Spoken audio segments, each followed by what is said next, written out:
the bond price will do what? Drop. Fall. Okay? But we have the seesaw, right? And we know that as the bond price falls, what will happen to interest rates? Rise. So, with the red, both prices and interest rates rise.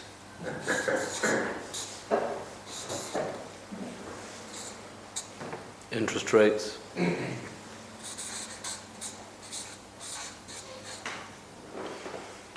So when this happens and money moves from the bond market to the commodity market, then both prices and interest rates will rise.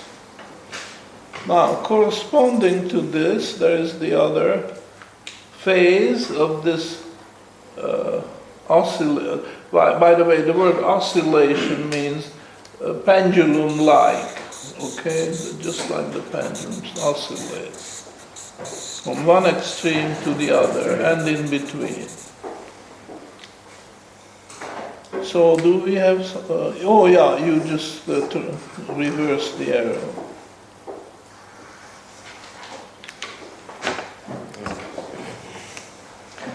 So with that arrow, the black arrow,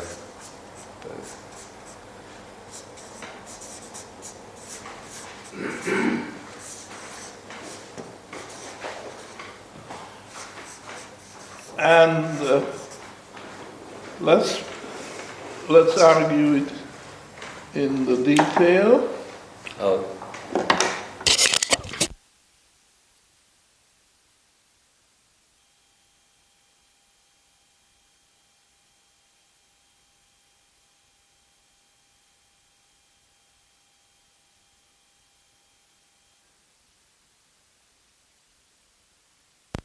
So here, under this scenario, the arbitrage moves in the other direction.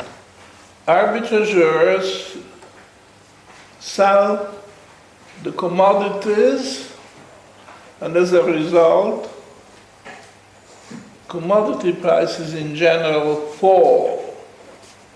And this is long wave, remember? This could last up to, say, 30 years, sometimes shorter, but I think the maximum which has been observed is something like 30 years. So the arbitrager sells the commodity and then he has cash, but he doesn't stay in cash, he puts the cash in the bond market, buys bonds. Now buying bonds will push the bond price higher. But then we have to remember what? The interest rate falls. What? The interest rate falls. interest rate falls. No. But why? Because the bond price is rising. No, because of the seesaw. Well, yeah. So we want to be explicit here, just give the reason. So that's a schematic picture or description of what is happening. But you have to put it in the context of movement of prices and interest rates from a prosperous period turning into a period when prosperity disappears and depression takes over. Okay? To a depression, what type of interest rates and price levels are characteristic? High. Low. both interest rates and prices go lower over a period of time. And when it hits bottom, it turns around, then prosperity starts,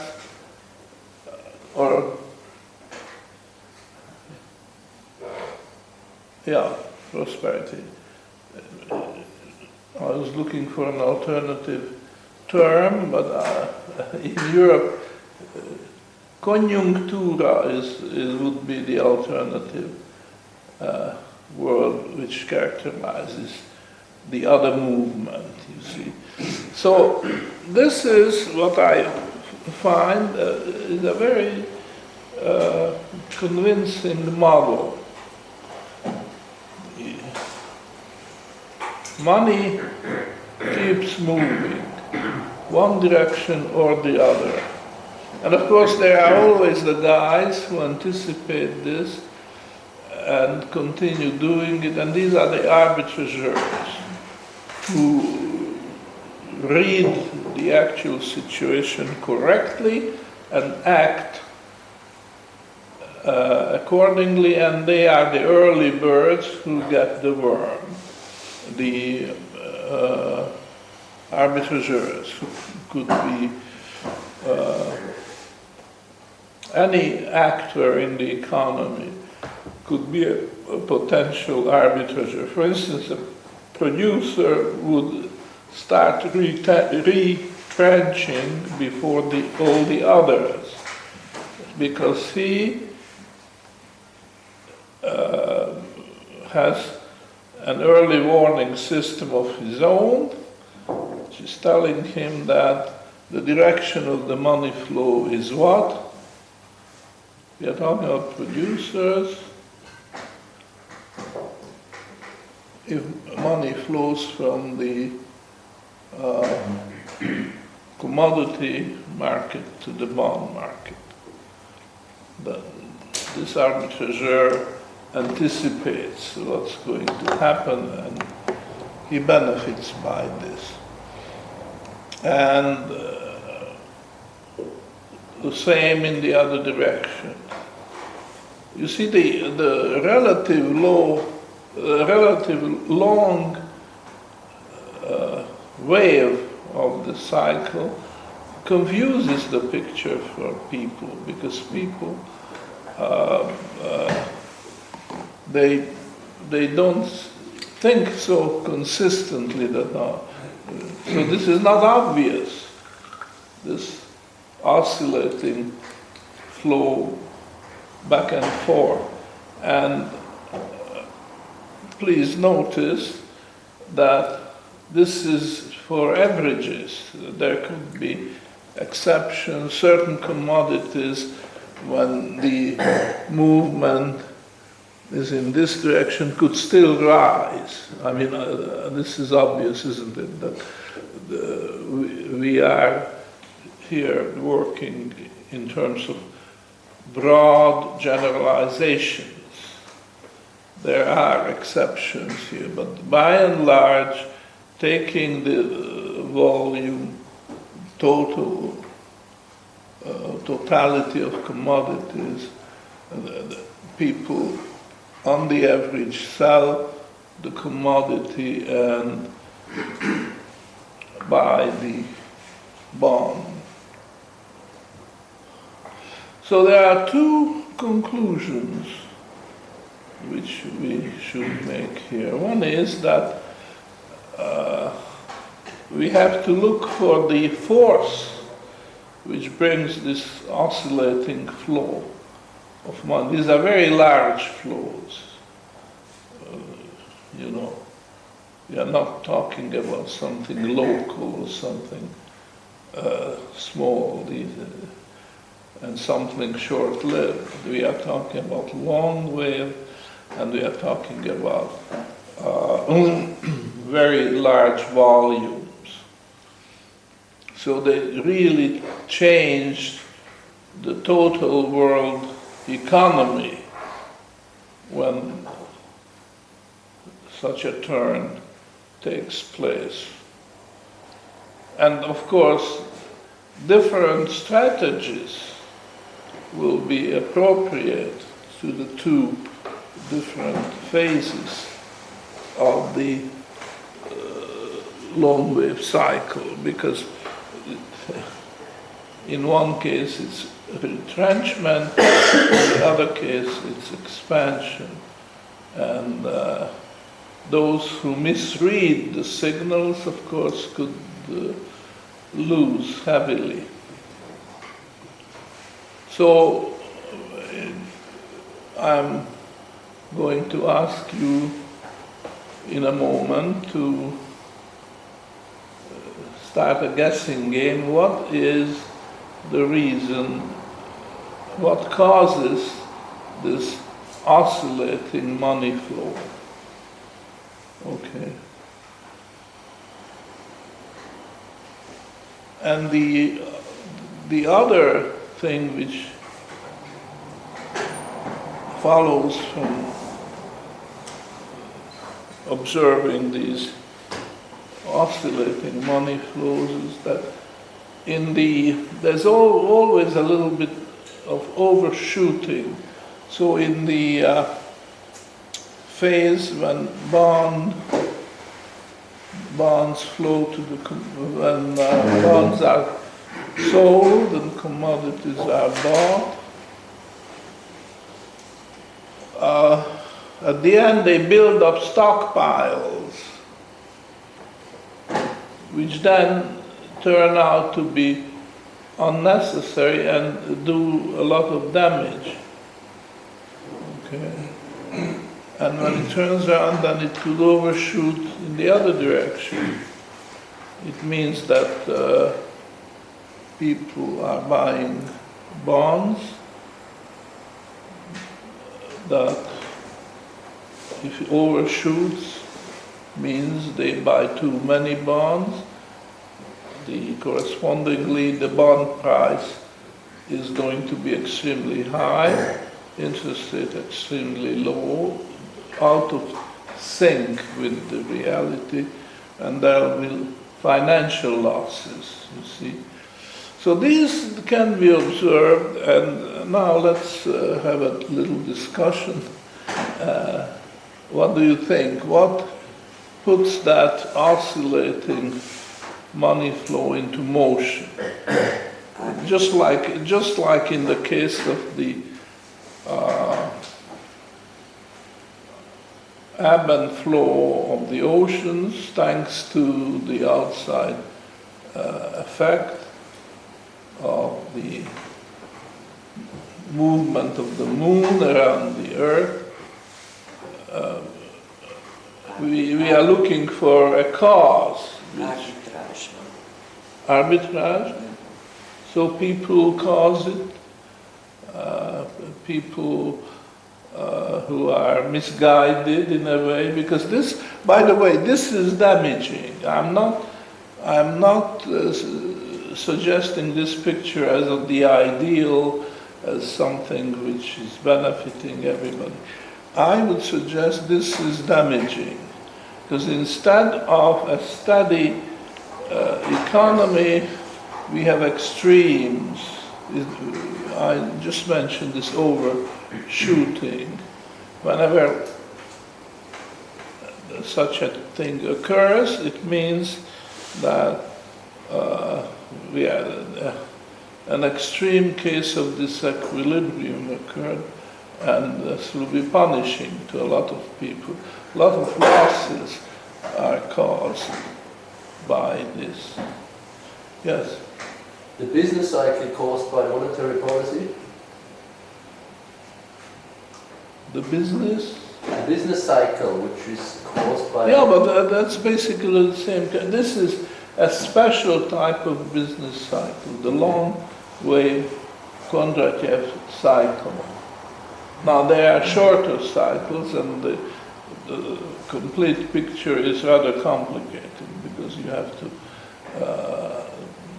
look at the effect of maybe half a dozen different cycles on the economy, And of course, after Kondratyeff did his work, the race was on because people were looking for even longer cycles, and I think they came up with 100-year cycle. And then I have seen 500-year cycles too. Now, I'm not suggesting that all those have to be taken seriously, but this is, the Kondratyeff cycle is actually very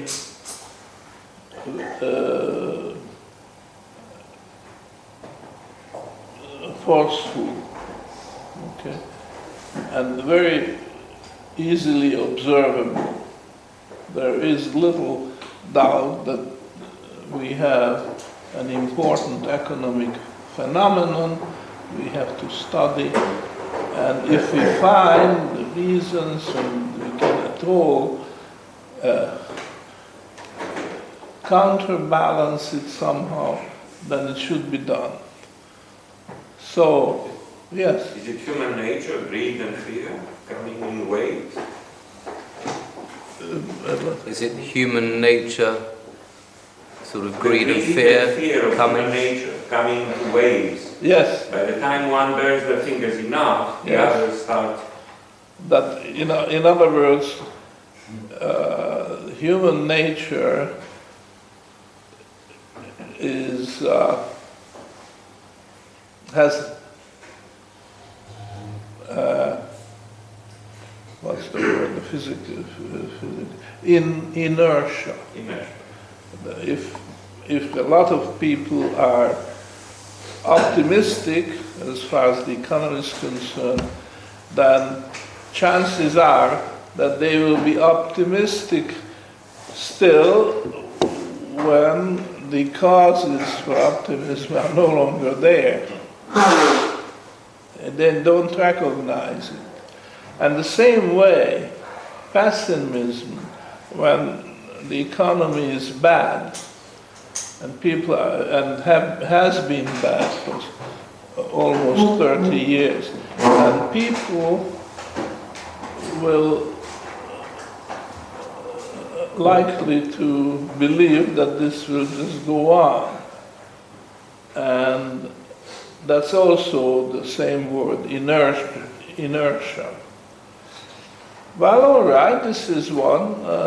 Let's think of other possible explanations.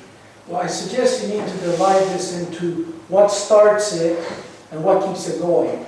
Because once it's going, it's clear the arbitrage is driven by the increase in bond prices accompanied by a decrease in commodity prices. That pulls money up here until the thing has to reverse and it goes the other way. But I suggest the start of it is loose credit. If you have a very tight bond price with a floor and a ceiling, you hold that bond, this is never going to start. But it started hundreds of years ago, and then it's self-sustaining. It's negative feedback. Right on, Rudy. I think you are on the right track, because the initial push, the initial disturbance, shall we say, is by the government and the banking system. So in analyzing this, your guiding star is credit expansion. Could you add credit expansion? But if it was just one initial push, that wouldn't keep this oscillating money flow going on forever, because it would peter out. It would become less and less. So I think it's a continuous force, really, because we know about this conspiracy between the government and the banks. You scratch my back, I scratch yours. The government loosens the regulation on banks, even allows false bookkeeping, which shows the values of assets at a higher level than they really are, and the value of liability at a lower level than in fact they are. And that's what the government can do, and the banks return the favor and give a sweetheart deal to the government. The government is always embarrassed when it comes to balancing the book. And of course it can issue bonds, but the slings and arrows of outrageous fortune could give a rough treatment to the government bonds. And the government is looking for a shelter, a cozy shelter where the bonds can be put. And if the banks cooperate, the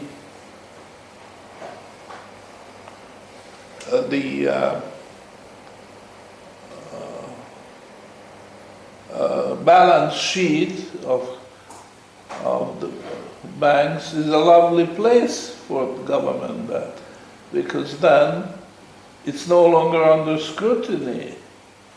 It's no longer influenced by the various market forces. And a good example, current example, is the government debt of Greece. You know, it gets a very rough treatment in the bond market. But what they try to do, the European Central Bank is trying to do, is find a shelter for the bonds of Greece. And then once it's put in that shelter, it's no longer in the public focus. Focus moves away. And that is the problem. And this is what a bailout is. For the other example, of course, in the United States, in 2008, there was this